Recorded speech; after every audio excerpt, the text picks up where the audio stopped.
الإذاعة والتلفزيون من القطاع الاقتصادي يدعوكم للاشتراك في مسابقة 5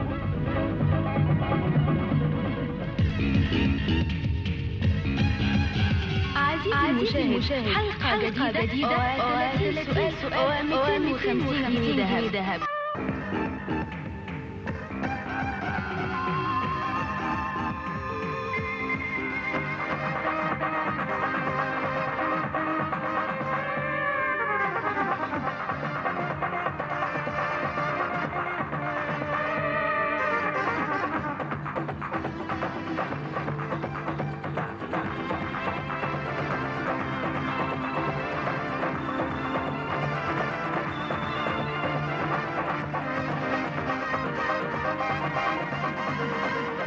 مشاهدينا الأعزاء، مساء الخير وأهلا بكم معنا في حلقة جديدة من 5 ب5. معنا اليوم أمام الكمبيوتر المطرب هاني شاكر. هاني عبد العزيز شاكر، مواليد 21 ديسمبر القاهرة، بكالوريوس تربية موسيقية، متزوج ووالد الطفلة رانيا. بنرحب بيك. اهلا يا فندم، اهلا بيك. استاذ هاني، هنسال حضرتك 5 اسئله ومتوقعين طبعا 5 اجابات وبيننا الكمبيوتر، يا ترى ممكن؟ ده تحت امرك. ان شاء الله. استاذ هاني، من فضلك دلوقتي تحضر لنا على الكمبيوتر رقمك الشخصي. ناخد 21. 21 الرقم ده معناه ايه؟ معناه يوم عيد ميلادي، يوم 21. 21 كام؟ 12 1952. 21 12 1972 أول حفلة غنيت فيها، وقدمني كان الأستاذ الموجي في أول غنوة اللي هي حلوة يا دنيا. فالتاريخ ده يعني من ساعتها وأنا بأكن له حب كبير جدا جدا، لأن ده أول لقاء بيني وبين الجمهور الحبيب. هاني شاكر امتداد لعبد الحليم حافظ بنسبة كام من 5؟ والله طبعا أنا يسعدني إن أنا أكون امتداد لمطرب كبير زي الأستاذ عبد الحليم حافظ، لكن كام من 5 دي يمكن أنا بسيبها للسادة الجمهور، هم اللي يقدروا يحكموا هل أنا فعلا امتداد أو لأ، ولو كنت امتداد أكون امتداد بنسبة كام من 5، لأن أنا صعب إن أنا أتكلم على نفسي. نشوف الكمبيوتر هيقول لك ايه؟ بالاحضان يا حبيبتي يا امي يا بلادي يا غنيوه في دمي. استاذ هاني، قدام حضرتك على شاشة الكمبيوتر 6 ارقام، ويا ريت تختار لنا رقم واحد فيهم.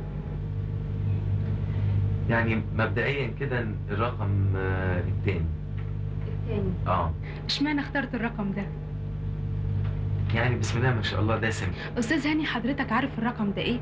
الرقم ده لو حطينا على يمينه 3 اصفار هيبقى 8,420,000، ويبقى ده عدد الاسر اللي بتستفيد من مياه الشرب النقية في مصر. تصور؟ والله ده يبقى عظيم جدا. والرقم ده كمان يعني ان 99% من اجمالي القرى المصرية وصلتها المياه النقية. رأيك ايه؟ والله ده شيء عظيم جدا جدا. وبمناسبة المية بقى، يعني تسمحي لي انا يعني اقول ملحوظة صغيرة للسادة المشاهدين. انا نفسي ان كل واحد فينا يخاف على كل نقطة مية بتنزل من الحنفية، لسبب بسيط جدا جدا، ان نقطة المية دي في ناس كتير جدا في القارة الافريقية بيعانوا من قلتها، فاحنا الحمد لله ربنا مدينا نعمة لازم نخاف عليها ونحافظ عليها. يعني بشيء بسيط جدا جدا من الاعتناء ممكن نخاف على كل قطرة مية. ازاي؟ يعني لو في حنفية بتنقط، ست البيت ودي مهمتها انها تحاول انها تجيب جلده وتصلح الحنفيه، بدل ما حرام الميه دي بتفضل تنزل كده بدون فايده وبدون اي لازمه. راجل البيت برضو الصبح وهو بيحلق، بدل ما يفتح الحنفيه من اول ما بيرغي الصابون على دقنه وهو بيحلق دقنه، ممكن يرغي الفرشه ويقفل الحنفيه لحد ما دقنه يرغيها بالصابون ويبتدي يحلق وبعدين يفتح الحنفيه تاني.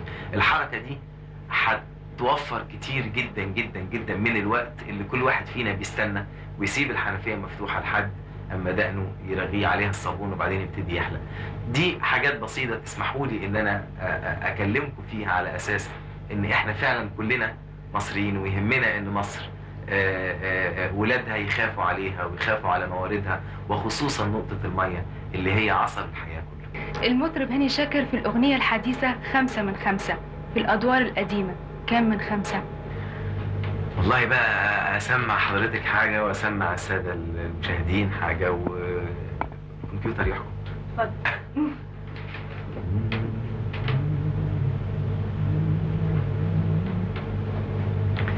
خفيف الروح بيتعاجب بيتعاجب برمش العين والحاجب، خفيف الروح غمزلي مرة بعيونه لقيت الحب مضمونه، تيراريرارم حرام إن كنت أنا أخونه عايشيله من الواجب من الواجب، خفيف الروح.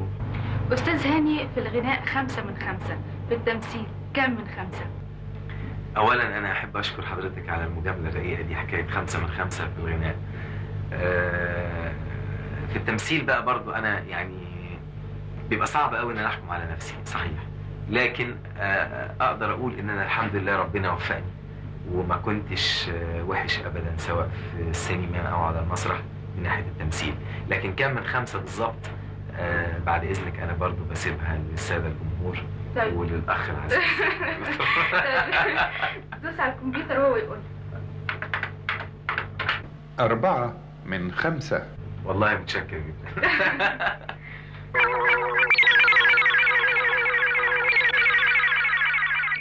أعزائي المشاهدين، سؤال حضراتكم النهارده بيقول: أين يوجد مبنى البوندستاغ؟ أمريكا، الاتحاد السوفيتي، ألمانيا الغربية.